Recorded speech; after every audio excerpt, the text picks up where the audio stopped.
¿Qué pesa más dentro de una persona? ¿La capacidad de sentir o la de entender?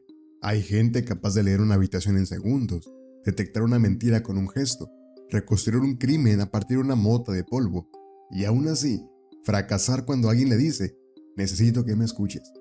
Sherlock Holmes resuelve los casos más complejos del mundo y observa detalles que para el resto simplemente no existen. Pero hay un misterio que nunca termina de resolver, él mismo. ¿Qué ocurre cuando una inteligencia extraordinaria crece sin aprender a relacionarse con otras personas? Yo soy Rox, psicólogo, y con Sherlock todos notan primero su inteligencia. A mí me fascina otra cosa. Pasa gran parte de la serie convenciendo al mundo de que no necesita a nadie, mientras las decisiones más importantes de su vida están dictadas por las pocas personas que realmente ama. Olvídate del detective victoriano del azar elegante y la pipa. Este Sherlock vive en un Londres saturado de cámaras, teléfonos y millones de estímulos diarios. Y paradójicamente, cada vez hay menos gente capaz de interpretar tanta información. Y ahí aparece él. No investiga por placa, ni por reconocimiento, ni por justicia. Investiga porque resolver problemas es prácticamente lo único que mantiene su cerebro interesado. Para cualquier otro detective, un asesinato es una responsabilidad, pero para Sherlock es un estímulo cognitivo. Por eso, cuando Lestrade llega con un crimen nuevo, pasa de un estado casi depresivo a gritar, ¡es Navidad! No celebra la muerte de alguien, celebra que su mente, por fin, tiene algo digno de resolver. Scotland Yard lo tolera porque lo necesita, no porque lo respete. La misma dinámica sin aprecio que aprendió de niño cuando llevó el caso de Carl Powers a la policía y lo ignoraron. Su entorno lo usa como herramienta brillante, pero prescindible en lo emocional. Y él responde igual. Usa a la gente como recurso hasta que decide, sin avisarle a nadie, que también le importa. Pero de niño no era así. Mycroft lo confirma. Antes del incidente con Victor Trevor, Sherlock era un niño emocional y capaz de apegarse profundamente. Victor, a quien llamaba Redbird en sus juegos de piratas, era inseparable de él, hasta que Eurus lo asesinó por celos y lo encerró en un pozo. El impacto fue tan devastador que su mente reemplazó el recuerdo completo de Victor por el de un perro. Es una reconstrucción total de la memoria. El cerebro vuelve tolerable una experiencia imposible de procesar. En psicología se conoce como mecanismo disociativo, una forma extrema en la que el cerebro modifica recuerdos para reducir el impacto emocional del trauma. No significa que todo trauma produzca esto, pero explica por qué Sherlock olvida no solamente a Victor, sino la existencia misma de Eurus durante años. Después vienen las drogas. La serie confirma un historial de consumo importante y Mycroft llevaba registro de las sustancias intentando prevenir una recaída. Un problema serio, suficiente para requerir supervisión constante. Trauma temprano más búsqueda constante de estimulación empiezan a armar un patrón más interesante que es un genio raro. Quizá Sherlock nunca oyó el aburrimiento. Quizá huía del silencio que aparecía cuando su mente dejaba de resolver problemas. Y eso no es lo mismo. Sherlock actualiza algo más que el detective de Conan Doyle. Actualiza el tipo de persona que la sociedad admira. En el siglo XIX representaba la lógica sobre el misterio. Hoy representa la fantasía del genio que procesa información más rápido que los demás. La caricatura perfecta de una cultura obsesionada con la productividad y el rendimiento intelectual. Pero la serie muestra el costo. Sherlock no disfruta su inteligencia, depende de ella. Su identidad está construida alrededor de ser el más inteligente de la habitación, y por eso corrige, interrumpe, humilla. Expone secretos ajenos sin preguntarse si la otra persona quería compartirlos, porque para él la información pesa más que la comodidad emocional del otro. Y ahí aparece la crítica. Confundimos inteligencia con madurez. Puede reconstruir una escena del crimen en minutos y necesitar años para entender por qué Molly salió llorando después de que él solo dijera la verdad. Las habilidades analíticas y las socioemocionales corren por procesos precisamente distintos. Se puede sobresalir de un dominio y fallar en otro. Por eso resulta peligroso romantizar personajes así, porque mucha gente termina creyendo que ser brillante implica ser emocionalmente distante, o que tratar mal a los demás es el precio del talento. La serie nunca sostiene esa idea. Cada vez que Sherlock hiere a alguien importante, enfrenta consecuencias. Molly deja de callarse, John se aleja, Lestrade pierde la paciencia, Miss Hudson le recuerda que no es su ama de llaves, y hasta Mycroft lo confronta cuando convierte a las personas en piezas de ajedrez. Resolver un asesinato y sostener una amistad requieren habilidades completamente distintas, y Sherlock domina solamente una. Sería cómodo decir que el trauma de Red Bear le explica todo lo que Sherlock es. Sería también demasiado simplista. He visto personas que atravesaron pérdidas devastadoras y desarrollaron enorme sensibilidad hacia los demás, y otras que levantaron muros idénticos a los de Sherlock. La diferencia nunca depende únicamente del evento traumático, sino del temperamento previo, del apoyo recibido y de las decisiones que la persona fue tomando para adaptarse. Incluso antes de Red Bird, ya observábamos a un niño extraordinariamente analítico, y después del trauma seguimos viendo momentos donde la frialdad desaparece cuando alguien importante está en peligro. El contexto influye muchísimo, pero no determina completamente quién termina siendo una persona. Si confundimos explicación con destino, dejamos de analizar a Sherlock y empezamos a justificarlo. Y si hay que describir cómo se relaciona Sherlock en una palabra, sería funcional. Se acerca a la gente según la función que cumple. Molly le da acceso a cadáveres, Lestrade le consigue casos, Miss Hudson mantiene el departamento funcionando, Mycroft aporta recursos gubernamentales, John cubre sus puntos ciegos y le salva la vida. Observa a las personas como observa una escena del crimen, detectando recursos, capacidades, límites, y en ocasiones sí las usa.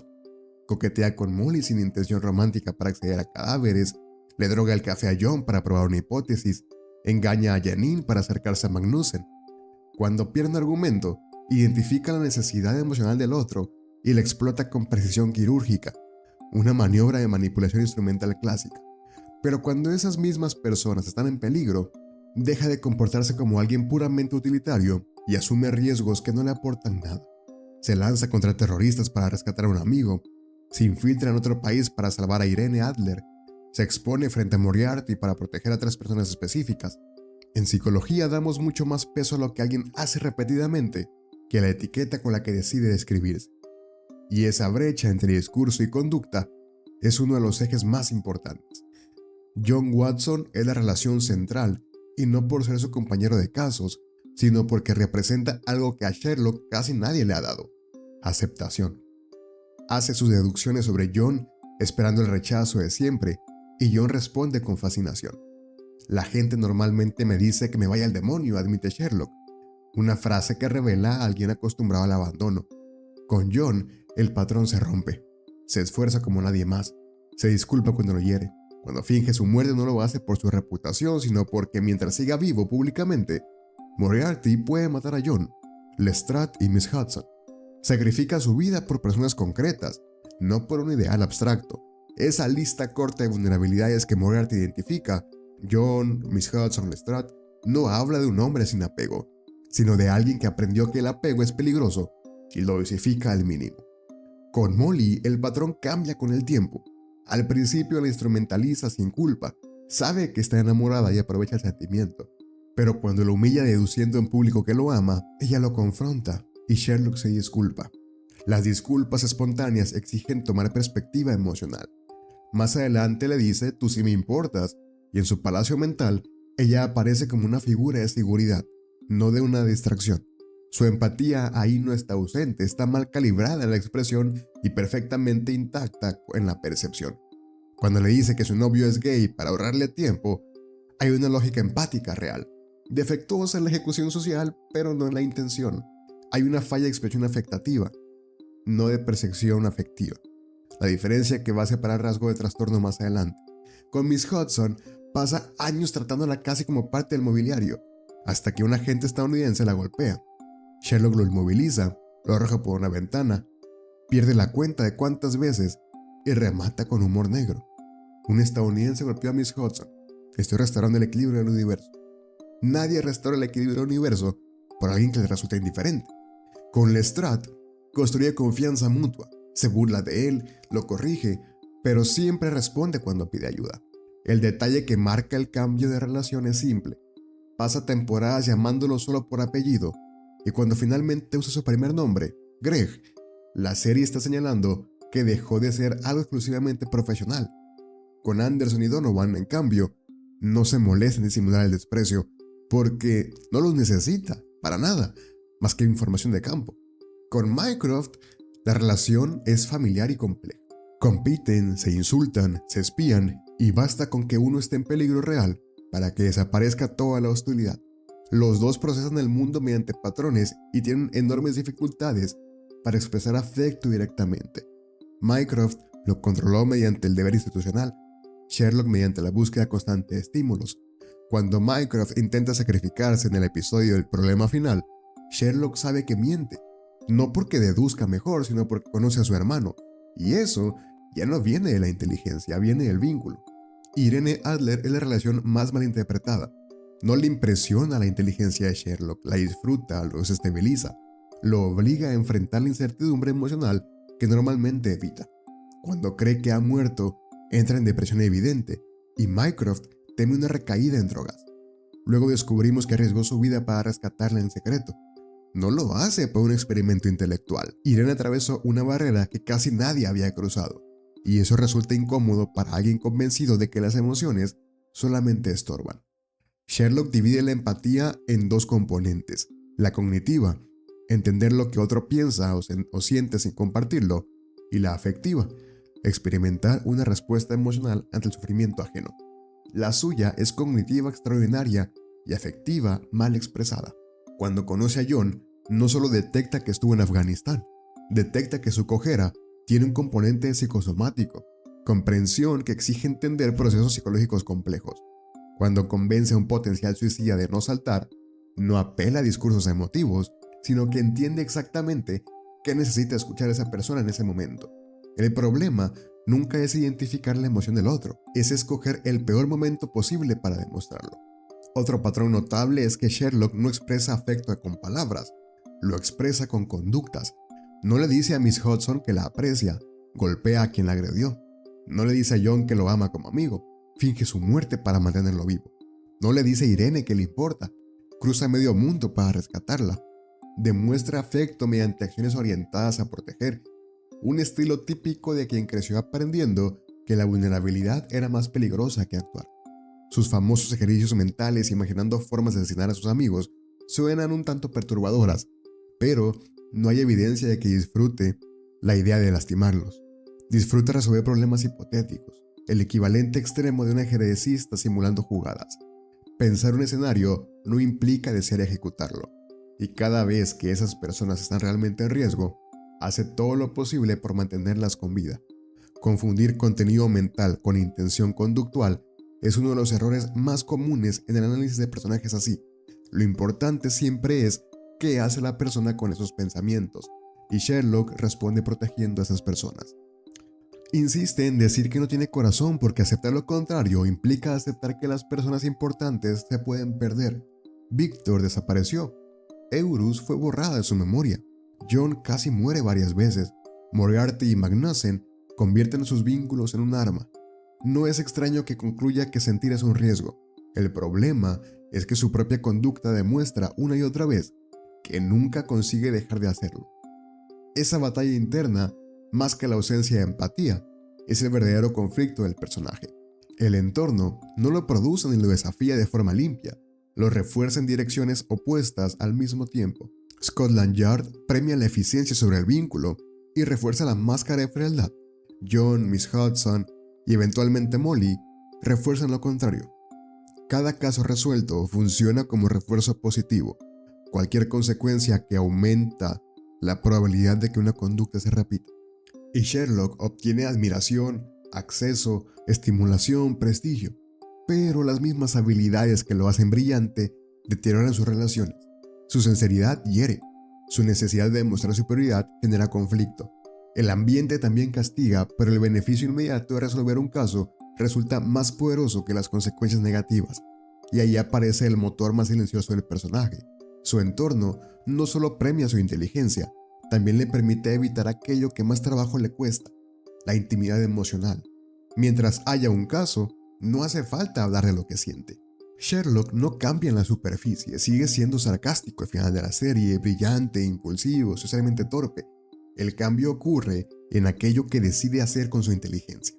Empieza insistiendo en que los héroes no existen y que de existir, él no sería uno. Resuelve casos porque son interesantes, porque combate el aburrimiento, pero conforme avanza la serie, sus decisiones más importantes dejan de beneficiarlo a él. En el episodio de Reichenbach Fall, destruye su propia reputación, finge su muerte para proteger a John, Lestrade y Miss Hudson, una decisión incompatible con alguien motivado solamente por el placer intelectual. Los detonantes de su cambio nunca son los casos, son las personas. El primero, incluso antes del inicio de la serie, es Victor Trevor. Su cerebro reemplaza una experiencia insoportable por una versión tolerable, y aunque la memoria desaparece, las consecuencias permanecen. El segundo es el aburrimiento mismo, que funciona como gatillo constante. Sin casos interesantes, dispara contra las paredes, aumenta el consumo de nicotina, se vuelve irritable, se considera volver a las drogas. Resolver casos no es solo su trabajo, es un regulador emocional. Moriarty no intenta derrotarlo siendo más inteligente, intenta derrotarlo obligándolo a sentir, demostrándole que ahora existen personas que pueden sufrir por sus decisiones. Cuando John empieza una vida con Mary, Sherlock experimenta algo para lo que nunca desarrolló herramientas: quedarse atrás. Prepara semanas de discurso de la boda, no porque disfrute hablar en público, sino porque intenta poner en palabras algo que nunca aprendió a decir directamente. No empieza a querer a John ese día. Por primera vez consigue decirlo. La aparente muerte de Irene lo hunde en una depresión visible, y descubrir que sigue viva revela que cruzó medio mundo para rescatarla sin obtener nada a cambio. Y llega Eurus, el evento más devastador, porque obliga a Sherlock a reconstruir toda la historia de su infancia y descubrir que vivió décadas sobre una narrativa falsa construida por su propia mente. No colapsa en ese momento, integra todo eso. Empieza a visitar a Eurus, toca el violín con ella, no para justificar lo que hizo, sino porque entiende que la única forma de romper el ciclo familiar es construir algo distinto desde el presente. Sherlock rara vez enfrenta una emoción de manera directa. Siempre aparece un mecanismo psicológico de por medio. La intelectualización es el más marcado, analizar racionalmente para evitar sentir. Útil frente a un cadáver, costosa fuera de las escenas del crimen.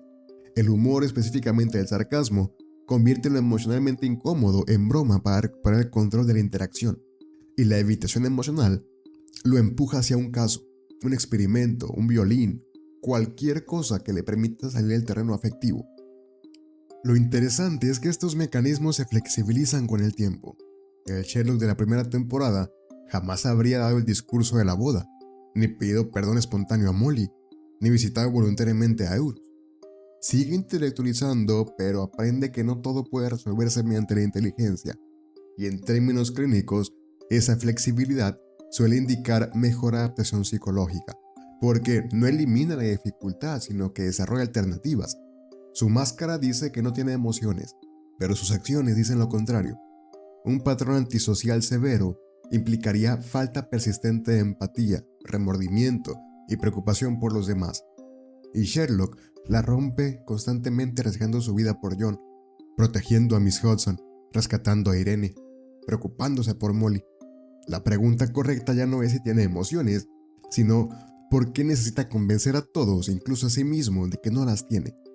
Parece a alguien que aprendió a considerar sus emociones como una vulnerabilidad, no alguien capaz de sentir, porque dentro de su lógica sentir demasiado interfiere con pensar correctamente.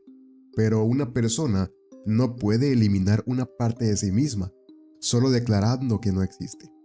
La gran revelación del personaje no es descubrir que en el fondo es bueno, porque eso sería demasiado simple, sino descubrir que siempre fue una persona emocional que construyó una identidad basada en negar esa parte de sí mismo. A partir de aquí, voy a usar el DSM-5TR como herramienta interpretativa, no diagnóstica. Sherlock Holmes es ficción. Cualquier diagnóstico real exige historia clínica completa, entrevista estructurada y, en muchos casos, pruebas complementarias. Esto es un análisis, no una etiqueta clínica sobre una persona real. Y la pregunta, ¿Sherlock Holmes es un sociópata de alto funcionamiento? No parece. Sociópata es un término popular, no un diagnóstico oficial. El diagnóstico real es el trastorno de personalidad antisocial con el código 301.7 y exige desprecio persistente por los derechos ajenos, engaño repetido, impulsividad, agresividad, irresponsabilidad, falta de remordimiento, dificultad constante para ajustarse a normas. Sherlock sí miente cuando lo considera necesario, pero la pregunta no es si miente, es cuál es la función de esa conducta. Casi siempre tiene una finalidad de protección o resolución, no un patrón de explotación por beneficio personal. Y claro que tiene problemas con las normas, pero las trata como obstáculos cuando interfieren con la solución, no como algo que disfrute romper. Y aquí es donde falla la hipótesis antisocial, porque no carece de falta de remordimiento. Se disculpa con Molly, se preocupa por John, sufre cuando cree haber lastimado a alguien importante. Y tiene empatía, su empatía cognitiva es extraordinaria. La afectiva es donde presenta dificultades reales. De los 7 criterios conductores del trastorno antisocial, Sherlock cumpliría parcialmente 2 o 3 relacionados con engaño, con impulsividad y desprecio por las normas, pero fallan los elementos centrales: remordimiento ausente, agresividad persistente, irresponsabilidad generalizada, explotación constante. El nivel de confianza en el trastorno de personalidad antisocial es bajo. El término sociópata funciona como una descripción dramática de su distancia emocional, no como una evaluación clínica. No podemos tomar literalmente la autodescripción de alguien que usa la ironía como mecanismo de defensa. Así que hay que explorar otras hipótesis. La primera es el trastorno del espectro autista. John menciona el Asperger, término que el DSM-5-TR ya no usa como diagnóstico separado. Sherlock tiene dificultades para interpretar normas sociales, intereses intensos, necesidad marcada por patrones y sistemas, pero tener dificultades sociales no equivale automáticamente a estar en el espectro. El diagnóstico exige un patrón persistente desde etapas tempranas del desarrollo, y buena parte de sus dificultades vienen menos de una incapacidad para comprender y más de una decisión de priorizar la lógica sobre la interacción emocional. No falla en detectar emociones, falla en responder adecuadamente a ellas. Una hipótesis posible, pero no concluyente. Los rasgos obsesivos compulsivos de personalidad tampoco encajan del todo. Esa estructura busca estabilidad mediante reglas, y Sherlock hace casi lo contrario. Rompe reglas, improvisa, acepta riesgos extremos. Su necesidad principal no es el control, es la estimulación. Los rasgos narcisistas tampoco terminan de calzar, porque el narcisismo clínico exige necesidad profunda de admiración y autoestima vulnerable, y a Sherlock parece molestar la opinión de la mayoría. Su autoestima está ligada a la competencia, no a la admiración, y cuando falla la reacción no es vergüenza, es una frustración intelectual. La hipótesis más sólida es un perfil de alta capacidad cognitiva combinado con dificultades de regulación emocional. Una parte de él avanzó demasiado rápido y otra se quedó detenida. La cultura popular convierte rasgos en diagnósticos con demasiada facilidad, pero un rasgo es algo que todos presentamos en distinto grado, y un trastorno aparece cuando el patrón es rígido, persistente, generalizado y provoca deterioro significativo. Sherlock mantiene relaciones importantes, puede modificar conductas, puede aprender, puede desarrollar vínculos profundos, y eso es justo lo opuesto a la estabilidad extrema característica de un trastorno de personalidad. Al principio usa a las personas como piezas de tablero. Al final entiende que algunas no son piezas, son razones. Desde la TCC, la pregunta no es solo qué diagnóstico tiene Sherlock, sino qué pensamientos mantienen sus conductas. Uno de sus automáticos más claros es: si no estoy resolviendo algo importante, estoy desperdiciando mi capacidad. Lo que explica por qué la tranquilidad le resulta un vacío de identidad más que un descanso. Su valor personal está fusionado con su inteligencia. No piensa soy alguien inteligente, piensa mi inteligencia es lo que me hace valioso. Y cuando la identidad depende de una sola característica, cualquier amenaza a esa característica se vuelve peligrosa. Otro automático es que las emociones interfieren con la solución, y eso explica por qué ante la tristeza ajena intenta resolver el problema en vez de acompañar la emoción, cuando a veces nadie necesita una solución, necesita sentirse comprendido. Sus distorsiones cognitivas principales son que el pensamiento dicotómico es útil para separar información, pero destructivo aplicado a personas, y una minimización emocional, no porque no sienta, porque sentir sin una estrategia clara para manejarlo resulta incómodo. También sobreestima su capacidad de controlar consecuencias. Su historial de aciertos refuerza la idea de que si es suficientemente inteligente, puede anticipar todo. Y Moriarty, Irene, Mary y Eurus se lo desmienten uno por uno, porque las emociones humanas y la incertidumbre no pueden calcularse por completo. Sus esquemas nucleares sobre sí mismo es que es diferente, que de pienso diferente se desliza a los demás no pueden entenderme y alimenta el aislamiento, y mi utilidad depende de mi inteligencia, porque se siente más cómodo siendo necesario que siendo querido, ya que una solución puede demostrarse y el afecto no. Sobre los demás es que las personas son una información. Su creencia más problemática es que convierte ropa, lenguaje corporal y hábitos en datos, una ventaja profesional que en lo personal genera distancia, porque nadie quiere sentirse investigado todo el tiempo, quiere sentirse conocido. Sobre el mundo es que el caos tiene una explicación. El esquema más importante es que un crimen sin resolver no es solamente un problema profesional, es una amenaza contra su forma de entender la realidad, porque lo que Sherlock tolera peor que nada es la incertidumbre. De ahí se desprenden reglas internas. Si soy el más inteligente en la habitación, tengo la obligación de actuar. Si muestro vulnerabilidad, perderé ventaja. Y lo más importante es que si dejo que las emociones interfieran, voy a cometer errores. Un supuesto que la serie entera se encarga de desmentir, porque una inteligencia sin conexión emocional tiene información incompleta. El antecedente de todo esto es la ausencia de estimulación cognitiva. El aburrimiento funciona casi como una alarma de dolor. La conducta consiguiente es la búsqueda activa de casos extremos, la nicotina constante y en el pasado la cocaína, y en ausencia de ambas, disparar a la pared del departamento. La consecuencia tiene dos caras: un refuerzo positivo, porque resolver un caso da una descarga de dominio y sentido que nada más iguala, y un refuerzo negativo porque la actividad mental constante le evita entrar en contacto con el vacío afectivo que dejó la pérdida no resuelta de Victor Trevor. Esa combinación vuelve la conducta muy resistente al cambio. Sherlock no resuelve casos porque le gusten, los resuelve porque esa actividad regula estados internos incómodos. El problema no es que resolver misterios sea malo, es que se vuelve prácticamente la única herramienta disponible para manejar la vida. Y cuando no hay misterio que resolver, tiene que enfrentarse a sí mismo. Y esa suele ser la investigación más complicada de todas. Antes de Red Bird, Sherlock era un niño emocionalmente sensible, con imaginación, con capacidad de apego. Cuando la pérdida ocurre y su mente no logra procesarla, aparece la hipótesis. Cuando una emoción es demasiado intensa y no hay suficiente apoyo para procesarla, algunas personas desarrollan estrategias de control, y en Sherlock esa estrategia es la inteligencia. Pensar reemplaza sentir. Analizar reemplaza experimentar. Y esa estrategia funciona durante años porque la escuela, la universidad y la policía lo refuerzan constantemente. Mi manera de funcionar funciona. Una estrategia puede ser adaptativa en un contexto y problemática en otro, como el fuego que cocina, pero también puede quemar la casa.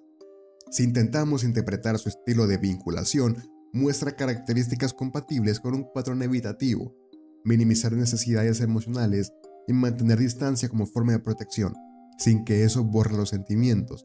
Solo dificulta depender de otros o mostrar vulnerabilidad. Parece haber aprendido algo como: necesitar personas significa darles poder para dañarme, pero aunque intenta evitar el apego, termina formando vínculos profundos. Con John, con Molly y con Mick Hudson. Demuestran que no es incapaz de conectar, simplemente la conexión le resulta peligrosa. Su inteligencia se convierte en el núcleo de su identidad. Así que cuando Moriarty demuestra que puede manipularlo, el golpe no es perder un juego, es descubrir que su inteligencia tiene límites. Una herida narcisista en el sentido clínico, una amenaza contra una imagen central del propio valor, no un rasgo de personalidad narcisista. La familia Holmes también moldea el patrón. Una madre matemática brillante, Mycroft con capacidad deductiva similar, Eurus todavía más extrema. En ese ambiente, la inteligencia se vuelve la principal forma de obtener reconocimiento y el desarrollo emocional queda relegado. No es una crianza abusiva tradicional, pero es una familia donde decir "me importas" resulta más difícil que resolver una crisis internacional. Y el entorno profesional refuerza el mismo patrón. Cuando rompe una norma y resuelve un crimen, aprende que romper normas funciona. Cuando humilla con una deducción certera, aprende que la precisión justifica la forma. El rendimiento puede ocultar el sufrimiento. Desde el modelo biopsicosocial, la conducta como interacción entre factores biológicos, psicológicos y sociales, ninguno aislado, Sherlock presenta Desde pequeño, un temperamento orientado a la exploración y la búsqueda de estímulos, posiblemente ligado a diferencias individuales en sistemas de motivación y recompensa. La familia sugiere influencia hereditaria en capacidades cognitivas. Aunque no existe un gen del genio, la inteligencia es producto de múltiples factores y la alta capacidad intelectual no determina una personalidad específica. Su historial de consumo rompe la imagen del detective perfectamente controlado, aunque la serie no muestra evidencia suficiente de dependencia persistente. Neuropsicológicamente, y aclarando que no se puede analizar el cerebro de un personaje ficticio, la corteza prefrontal, donde se ve la planificación, razonamiento abstracto y el control cognitivo, explicaría su capacidad de generar hipótesis y organizar información.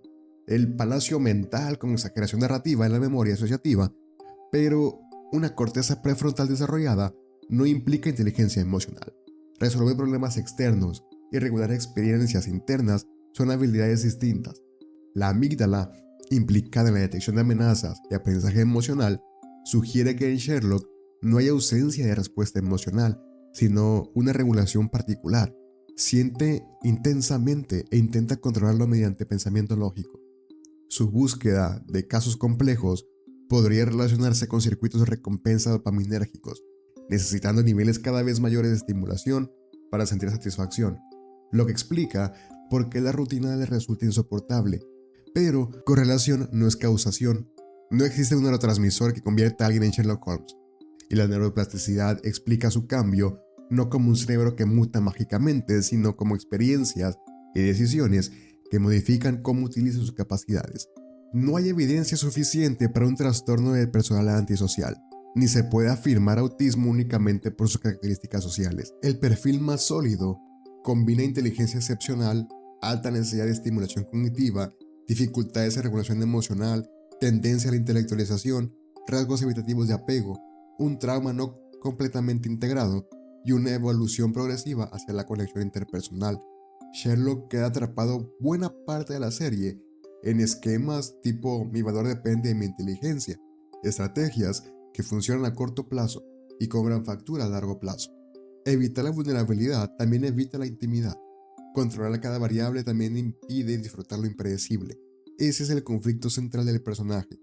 Pasa gran parte de su vida intentando dominar el caos del mundo y termina descubriendo que el caos más difícil de entender está dentro de él. El paralelo más obvio es Doctor House.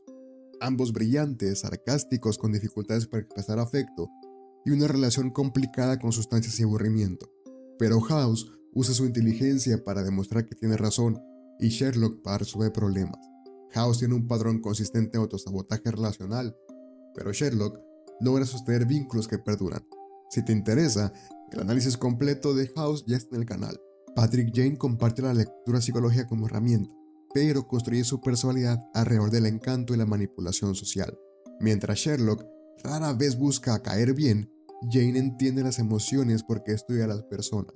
Sherlock las entiende porque las analiza como datos. Ese análisis también está en el canal. Con Bruce Wayne comparte una mente excepcional, el aislamiento y una conversión del dolor en misión. Pero Batman pregunta, ¿cómo evito que otros sufran lo que yo sufrí? Y Sherlock pregunta, ¿cómo entiendo lo que ocurrió? Uno orientado a la prevención y el otro a la comprensión. La comparación más importante es con Jim Moriarty, su espejo oscuro, mismo nivel de brillantez y de lectura de patrones, pero Sherlock necesita resolver problemas y Moriarty necesita crearlos. Lo que separa a dos capacidades similares no es la inteligencia, es la relación con los demás. El contraste más útil para marcar los límites del perfil es Dexter Morgan, que sí encaja en una psicopatía primaria con ausencia genuina de empatía gestionada por un código aprendido. Dexter no siente y finge sentir. Sherlock siente y finge no sentir. Esa inversión es exactamente la diferencia entre un trastorno antisocial real y una defensa de alto funcionamiento disfrazado de trastorno. Y el análisis de Dexter también está en el canal. Ahora viene una de las preguntas más interesantes. ¿Qué tan realista es Sherlock Holmes? Algunas partes son bastante posibles. La combinación completa no lo es tanto. Existen personas con gran memoria, observación entrenada, pensamiento analítico avanzado e intereses intensos. Nada de eso es ficticio. Lo difícil es encontrarlo todo junto en el nivel extremo que muestra la pantalla, sin ningún tipo de error, ni duda, ni información incompleta. El propio Sherlock lo admite, siempre hay algo. El palacio mental existe como herramienta técnica, el método de Lossy, usado por campeones de memoria como Alex Mullen, pero incluso los mejores memorizadores tienen fatiga, inferencias y olvidos. No funciona como una computadora interna. Por los componentes de inteligencia analítica altamente posible. Una observación entrenada es posible, el palacio mental es posible aunque sea algo exagerado, las dificultades sociales son posibles, la evolución emocional es muy realista. La combinación completa es extremadamente improbable. El trastorno de personalidad antisocial tiene una prevalencia estimada de 1 a 4%, más alta en hombres, y tenerlo no equivale ni de lejos a comportarse como Sherlock. La mayoría de quienes lo tienen no muestran un patrón de protección tan marcado hacia nadie. Lo que la ficción exagera sin disimulo es el control absoluto sobre la propia mente y una velocidad deductiva que ningún ser humano sostiene con esa constancia. Lo que acierta y acierta bien es el mecanismo de intelectualización como defensa frente al trauma. Y la idea de que alguien puede tener teoría de la mente intacta y aún así elegir no usarla para el vínculo es un 80 a 90% posible. Pero si hablamos de toda la combinación completa, es un 20 a 30% posible. Sherlock genera fascinación y rechazo al mismo tiempo, y ambas respuestas tienen sentido porque está diseñado para provocar esa contradicción, brillante pero arrogante, protector pero hiriente. La inteligencia no compensa automáticamente la falta de habilidades sociales, y la ficción a veces vende lo contrario, como si un cerebro extraordinario viniera con licencia para tratar mal a los demás. La frase "soy sociópata de alto funcionamiento" se volvió, sin ironía, una especie de aspiración para cierto sector del público, y eso preocupa desde la clínica porque romantiza la desconexión emocional como sinónimo de superioridad intelectual. La serie no cae en el estereotipo de que enfermedad mental equivale a peligrosidad, pero el riesgo de que la audiencia lea la frialdad como estilo de vida deseable sigue latente cada vez que alguien repite la frase en el contexto clínico que la desmonta. Ser diferente no significa estar enfermo.